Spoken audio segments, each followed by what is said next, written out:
यसै तयारीमा बस्नुभएका सम्पूर्ण साथी मित्रहरूलाई नमस्कार र TFM by Ashok Kumar Mandal YouTube च्यानलमा हार्दिक स्वागत छ। साथीहरू, तपाईहरूको जिज्ञासा अनुसार SE long model set question number set 1 चाहिँ जुन बेलना सिलिन्डरबाट साथीहरू ग्रुप सी को लागि 4 मार्क्सको क्वेसनको लागि यहाँ चाहिँ सेट लिएर उपस्थित भएको छु।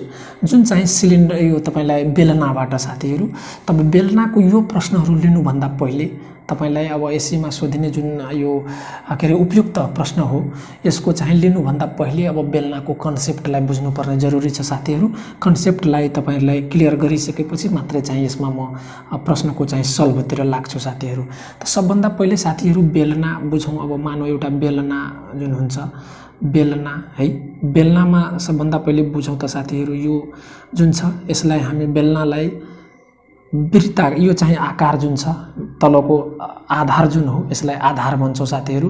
त यसमा यहाँ चाहिँ यो हाम्रो चाहिँ यो के हो त अर्धव्यास हो अनि यो बेलनाको हामी उचाइ h भन्छौँ। यसरी साथीहरू आधार चाहिँ हेर्ने हो भने त माथिको र तल्लो भाग वृत्ताकार भएको कारणले बेलनालाई साथीहरू वृत्ताकार प्रिज्म पनि भन्छन्। त्यो एउटा नयाँ नाम मैले भने साथीहरू, वृत्ताकार प्रिज्म पनि भन्दा हुने, तर बेलना स्पेशल यसको नाम हो, आफ्नो पहिचान हो साथीहरू। त बेलनामा तपाईहरुलाई पढ्नुपर्ने सबभन्दा पहिले अब यहाँ तल आधार वृत्त छ साथीहरू। त बेलनामा चाहिँ तपाईलाई सबभन्दा पहिले आधारको अर्धव्यास इक्वल टु आर लिँदैछौँ हामी। यो आधारको अर्धव्यास यदि आर हो भने त सबभन्दा पहिले आधारको क्षेत्रफल यदि हेर्ने हो भने साथी, आधार वृत्त छ त वृत्तको क्षेत्रफल हामीलाई पाई आर स्क्वायर हुन्छ वर्ग एकाइ साथीहरू। त्यस्तै यो पहिलो के रे बेस भयो भने तब दोस्रोमा अब आधारको परिधि भनियो भने पेरिमिटर साथीहरू, यो एरिया यो पेरिमिटर पी इक्वल्स त हामीलाई भइहाल्छ यो यसको चाहिँ 2 पाई आर साथीहरू, 2 पाई आर एकाइ। त यो भयो दोस्रो। त्यसपछि साथीहरू अब बेलनाको उचाइ यदि हामीलाई h छ भने त बेलनामा हामीलाई सोध्न सक्ने यहाँ चाहिँ सबभन्दा पहिले साथीहरू, अब बेलनाको तपाईलाई के हुन्छ भने यहाँ अब सबभन्दा पहिले बेलनाको पुरा सतहको क्षेत्रफल यदि पुरा गर्ने हो भने तेस्रो मोस्ट इम्पोर्टेन्ट साथीहरू, त बेलनाको पुरा सतहको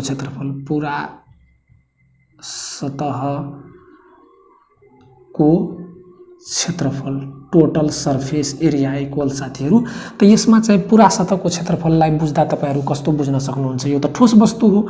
त यसलाई यदि रङ लगाउन दियो भने त तपाईहरु कहाँ रङ लगाउनुहुन्छ, यसमा रङ कहाँ लाग्छ? त यो त ठोस वस्तु हो साथीहरू। त रङ लाग्ने क्षेत्र भनेको हामीलाई यो यताको तलको वृत्तमा, माथिको वृत्तमा र बाहिरी सतहमा त्यसरी हेर्ने हो भने साथीहरू, त बाहिरी सतहमा यदि हेर्ने हो भने त बेलनाको चाहिँ बाहिरी सतहको यहाँ दुईटा वृत्तहरू छ। त एउटा वृत्तको चाहिँ तपाईलाई पाई आर स्क्वायर हो भने दुईटा वृत्तको 2 पाई आर स्क्वायर प्लस साथीहरू बाहिर, त बाहिरलाई हामी के भन्छौँ त बेलनाको वक्र सतह भन्छौँ। त बेलनाको वक्र सतह भनेको साथीहरू 2 पाई आर एच हो। त्यसैले यो चाहिँ वर्ग एकाइ साथीहरू, यो दुईटै अब यहाँ चाहिँ 2 पाई यदि आर यदि साझा झिक्ने हो भने त हामीलाई आर प्लस एच। त यो नै हाम्रो के हो वर्ग एकाइ आवश्यक सूत्र हो साथीहरू, वर्ग एकाइ। त यो मोस्ट इम्पोर्टेन्ट सूत्र बुझ्नुपर्ने। त्यसपछि अर्को 4 नम्बरमा हुन्छ बेलनाको वक्र सतहको क्षेत्रफल।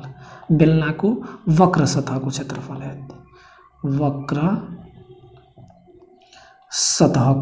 क्षेत्रफल साथीहरू, कर्व्ड एरिया, खुक्रो भाग, यो यदि खाली छ भने साथीहरू अब त्यसमा चाहिँ हामी लिन सक्छौँ पाइप बीचमा दुलो भएको, त्यस्तोलाई हामी वक्र सतह भन्छौँ। त वक्र सतह भनेको साथीहरू बाहिरीको भाग, यसलाई हामी 2 पाई आर एच भन्छौँ वर्ग एकाइ साथीहरू। वर्ग एकाइ भइसकेपछि अब यसमा चाहिँ अर्को के आउँछ त तपाईलाई वक्र सतहको क्षेत्रफल भयो, पुरा सतहको क्षेत्रफल भयो, अनि 5औं नम्बरमा तपाईहरुलाई आयतन भन्न सक्छ।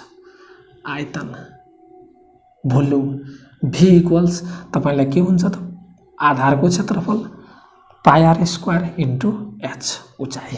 त यो चाहिँ घन एकाइ साथीहरू, घन सेमी अथवा घन एकाइ जुन हुन्छ त्यो चाहिँ हुन्छ।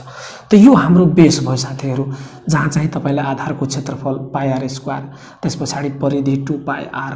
त यो बेस तपाईँहरूलाई थाहा भइसकेपछि अब बेलना अन्तर्गत तपाईँलाई यही सूत्रमा आधारित भएर यो प्रश्नहरूको चाहिँ सबै सङ्गालो यहाँ समेटिएको हुन्छ साथीहरू। त जहाँ चाहिँ अब म क्वेसन नम्बर 1 तपाईँहरूको लागि यहाँ चाहिँ सल्भ गर्न गइरहेको छु, यो तपाईँहरूले अवश्य बुझ्नुभयो होला साथीहरू। अब क्वेसन नम्बर 1 लाई यदि हेर्ने हो भने यही हामी 5 वटा सूत्रमा आधारित भएर यसको समाधान गर्छौँ साथीहरू। जहाँ चाहिँ क्वेसन नम्बर 1 को चाहिँ मैले सोलुसन लिए। त क्वेसन नम्बर 1 को सोलुसन गर्दा हेरौँ साथीहरू, एउटा बेलनाको आधारको अर्धव्यास बनिरहेछ र उचाइको योगफल साथीहरू। त यहाँ चाहिँ हामी मानिदिन्छौँ पहिले, मानौँ बेलनाको आधारको अर्धव्यास इक्वल टु आर र उचाइ इक्वल्स एच भए प्रश्नबाट के भन्दैछ त R plus H equal to तपाईँलाई कति छ 27 सेमी छ साथीहरू है। त यसबाट हामीले के भयो, आर इक्वल्स 27 समीकरण 27 माइनस एच समीकरण 1 मानिदियौँ। अब भनिरहेछ यदि यसको आधारको परिधि साथीहरू, आधारको परिधि पी बराबर तपाईहरुलाई कति दिएको छ 44 सेमी, 44 सेमी साथीहरू। त जब कि हामीलाई आधारको परिधि 2πr हुन्छ इक्वल्स 44 2 ले काट्दा 22 और हामीलाई यहाँ चाहिँ पाइको मान 22/7 इन्टु आर इक्वल्स 22। त 22 ले 22 लाई काटियो, देयरफोर आर इक्वल्स तपाईलाई यहाँ 7 ले यहाँ चाहिँ के आएन त 1। त आर इक्वल्स हामीलाई 7 सेन्टिमिटर। त यहाँ चाहिँ अब समीकरण 1 बाट साथीहरू, अब समी 1 बाट हामीलाई यहाँ चाहिँ आर 7 आइसकेपछि एच कति हुन्छ त यहाँ हामी यस्तो लेखौँ त एच इक्वल्स हामीलाई 27 माइनस आर गरिदिउँ साथीहरू यहाँबाट हामीलाई। त therefore H equals 27 minus 7 equals 20 CM भयो। 27 उचाइ 7 सेन्टिमिटर भयो। यसमा चित्र बनाउनु पर्ने जरुरी छैन साथीहरू। त देयरफोर अब चाहिँ हामीलाई पुरा सतहको क्षेत्रफल, पुरा सतहको क्षेत्रफल टीएसए। त हामीलाई फर्मुला छ 2πr r प्लस एच।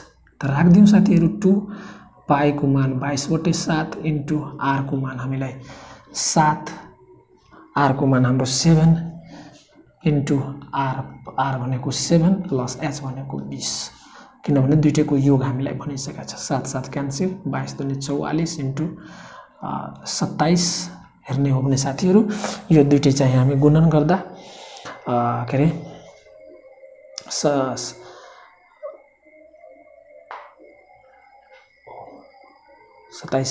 त यसरी चाहिँ हामीलाई दुईटै गुणन गर्दा साथीहरू हामी यहाँ के अरे 1188 पाउँछौँ। 1188 सीएम स्क्वायर साथीहरू। यसको पुरा सतहको क्षेत्रफल र उचाइ पनि भनेको छ। त देयरफोर उचाइ हामीले यहाँ 20 सेन्टिमिटर निकालिसकेका छौँ। त यो नै हाम्रो आवश्यक समाधान भयो क्वेसन नम्बर 1 को साथीहरू। त्यस्तै अब क्वेसन नम्बर 2 को कुरा गरौँ। यो चाहिँ अब मेट्दा हुने हो साथीहरू।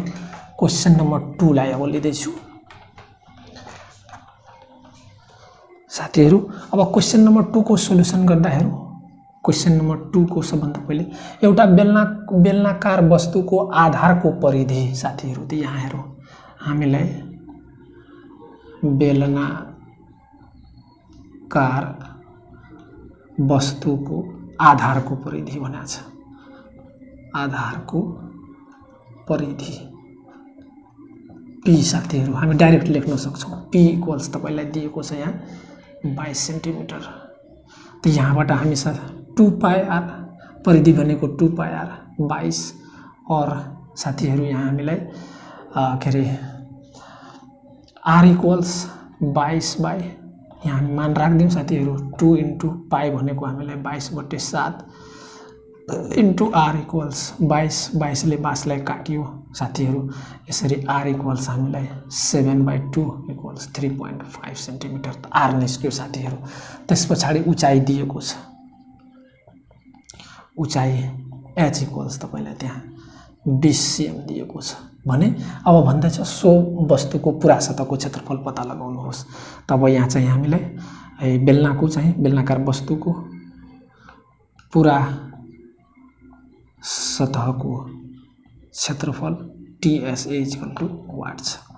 त सूत्रबाट साथीहरु सूत्रबाट TSA इक्वल्स हामीलाई के हुन्छ त 2 पाई r r plus h अर्थात 2 पाई को मान हामीलाई 3.114 इन्टु r को मान साथीहरु हामी निकालेका छौं 3.5 अनि इन्टु 3.5 प्लस h को मान हाम्रो चाहिँ 20 दिएको छ साथीहरु 20। त्यसरी हेर्ने हो भने त यहाँ चाहिँ हामीलाई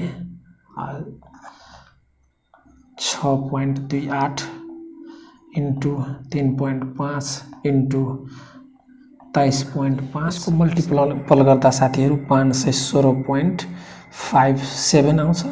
यो चाहिँ आधारको स्क्वायर, यो चाहिँ वर्ग एकाइ cm स्क्वायर। त यो नै हाम्रो आवश्यक समाधान भयो साथीहरु। त यो तपाईलाई भयो क्वेशन नम्बर 2। त्यस्तै साथीहरु अब क्वेशन नम्बर 3 को सोलुसन हेर्दा साथीहरु अब क्वेशन नम्बर 3 को सोलुसन गरौँ। क्वेशन नम्बर 3 को चाहिँ सोलुसन हेर्ने हो भने 3 को चाहिँ हेरौँ त साथीहरु। यहाँ चाहिँ एउटा बेलनाको वक्र सतहको क्षेत्रफल भनेको छ, ध्यान दिऊ। त यहाँ हामीलाई बेलनाको वक्र सतहको क्षेत्रफल कर्व एरिया साथीहरु, कर्व सर्फेस एरिया हाम्रो कति छ त 396 वर्ग सेमी छ, cm स्क्वायर छ।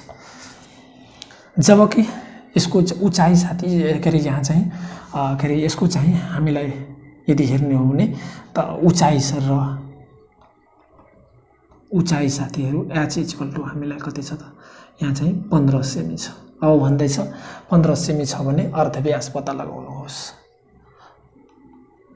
अर्धव्यास r इक्वल्स हामीलाई वाट गरेछ। त सूत्रबाट साथीहरु CA कर्व सर्फेस एरिया = हामीलाई 396 छ।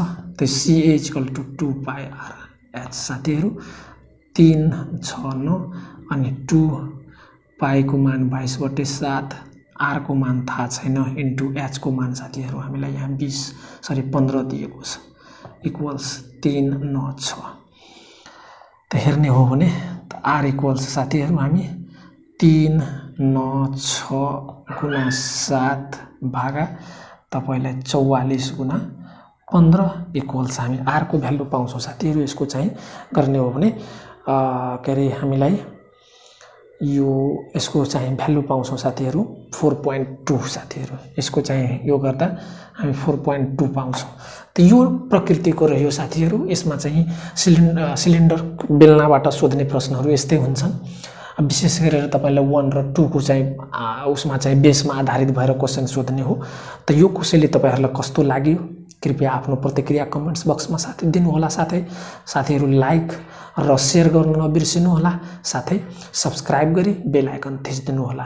अनुरोध गर्दै तपाईहरुबाट बिदा हुन चाहन्छु। धन्यवाद।